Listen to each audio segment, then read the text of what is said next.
શેરબજારમાં સપ્તાહના અંતિમ દિવસે ઓલ ટાઈમ હાઈ તેજી જોવા મળી છે. લાઈફ ટાઈમ હાઈ સેન્સેક્સ અને નિફ્ટી જોવા મળ્યા છે.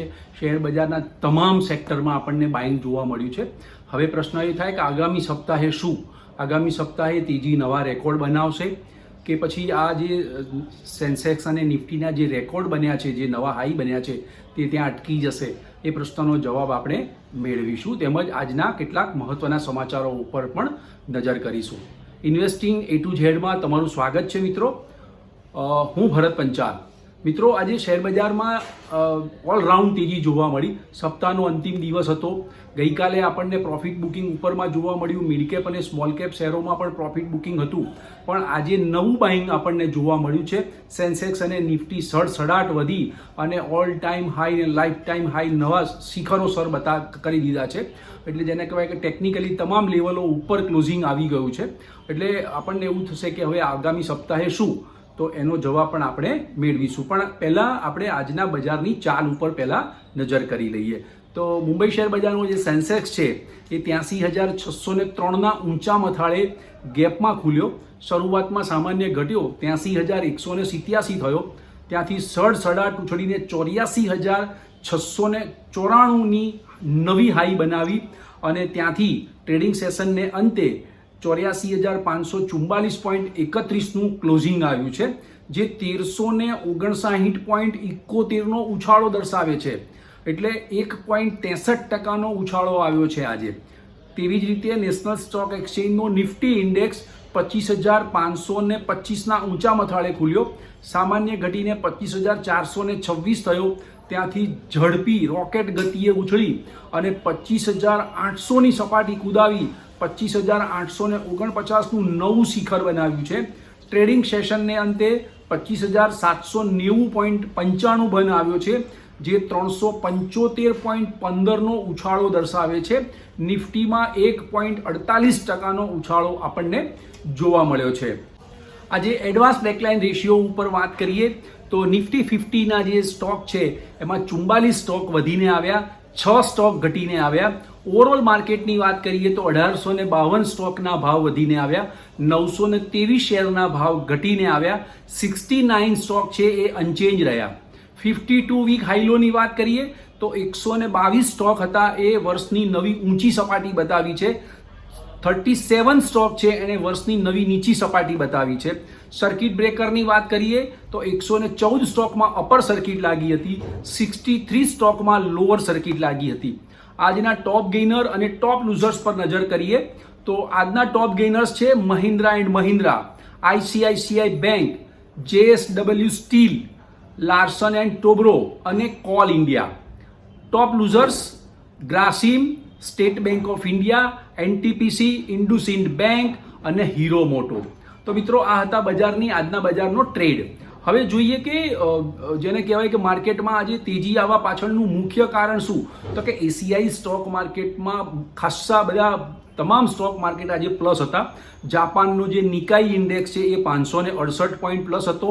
હોંગકોંગનો હેંગસેંગ ઇન્ડેક્સ 245 પોઈન્ટ પ્લસ હતો. તાઇવાનનો તેઇપેઈ છે એ 116 પોઈન્ટ પ્લસ હતો. ડાઉ જોન્સ ફ્યુચર પણ પ્લસ, ગિફ્ટ નિફ્ટી પણ પ્લસ. તમામ ગ્લોબલ માર્કેટના સંકેતો પોઝિટિવ હતા. તેને કારણે આજે ભારતીય શેર બજારમાં લાવનો નાદ જોવા મળ્યો અને તમામ સેક્ટરના સ્ટોક, આજે એક પણ સેક્ટર એવું નથી કે જે માઇનસમાં ક્લોઝિંગ આવ્યું. તમામ સેક્ટરના સ્ટોક ગ્રીનમાં બંધ આવ્યા છે. એટલે નવું બાઇંગ જોવા મળ્યું છે. મિત્રો, કંપની વિષયે કેટલાક સમાચારો જે ખૂબ મહત્વના છે એના ઉપર થોડીક નજર કરી લઈએ તો NTPCની બોર્ડ છે, એની બોર્ડ મિટિંગ મળી હતી. એમાં 21,000 કરોડના નવા રોકાણને મંજૂરી આપી દેવામાં આવી છે. NTPC છે એ સીપત સુપર થર્મલ પાવરમાં 9,800 કરોડનું રોકાણ કરશે અને દારીપલ્લી પ્લાન્ટમાં 11,000 કરોડનું રોકાણ કરશે. વોડાફોન આઈડિયાનો શેર આજે 5% વધુ તૂટ્યો છે અને એક મહિનામાં 40%નું ગાબડું એમાં પડ્યું છે. રીટ્સ જે છે RITES, જેને રીટ્સ કહીએ છીએ, એનામાં બોનસ શેરની જાહેરાત થઈ છે અને એ 7% ઉછળીને આવ્યો છે. TCS છે, ટાટા કન્સલ્ટન્સી સર્વિસીસ, પોલેન્ડમાં નવું ગ્લોબલ ડિલિવરી સેન્ટર શરૂ કરવા જઈ રહ્યું છે. લેમન ટ્રી હોટલ છે, એણે શ્રીનગરમાં 40 રૂમની હોટલ માટે લાઇસન્સિંગ કરાર કર્યા છે આજે. અને સ્વિગીનો આઈપીઓ પણ આવી રહ્યો છે. આગામી સપ્તાહે એ ડ્રાફ્ટ પેપર પણ જમા કરશે. તો આ હતા કેટલાક મહત્વના સમાચાર. એફઆઈઆઈની વાત કરીએ તો એફઆઈઆઈએ ગઈકાલે 19 સપ્ટેમ્બરે 2547 કરોડનું નેટ સેલ કર્યું હતું, જ્યારે સ્થાનિક નાણાં સંસ્થાઓ છે ડીઆઈઆઈ એણે 2012 કરોડનું નેટ બાય કર્યું હતું. તો મિત્રો હવે આગામી સપ્તાહે બજાર કેવું રહેશે એના ઉપર નજર કરીએ. તો આજે જે રીતે નિફ્ટીએ 25,849 અને સેન્સેક્સે 84,694નું લાઈફ ટાઈમ હાઈ નવા શિખર બનાવ્યા છે. જો આ શિખર ક્રોસ કરે માર્કેટ તો માર્કેટમાં નવી તેજી આગળ વધશે. બીજું, નિફ્ટીમાં 25,300નો એક મજબૂત સપોર્ટ લેવલ છે. છેલ્લા 3 દિવસથી હું આપને કહી રહ્યો છું કે આ લેવલ ન તૂટે ત્યાં સુધી મંદી કરવી નહીં. એટલે 25,300 ઉપરનું ક્લોઝિંગ એ બજાર માટે ખૂબ સારી નિશાની છે. પણ આજે જે હાઈ બન્યા છે એ આગામી સપ્તાહે ક્રોસ ન કરે તો તમારે સમજવાનું કે હવે કોન્સોલિડેશનના તબક્કામાં માર્કેટ આવ્યું છે અને પ્રોફિટ બુકિંગ કરવાનો સમય આવી ગયો છે.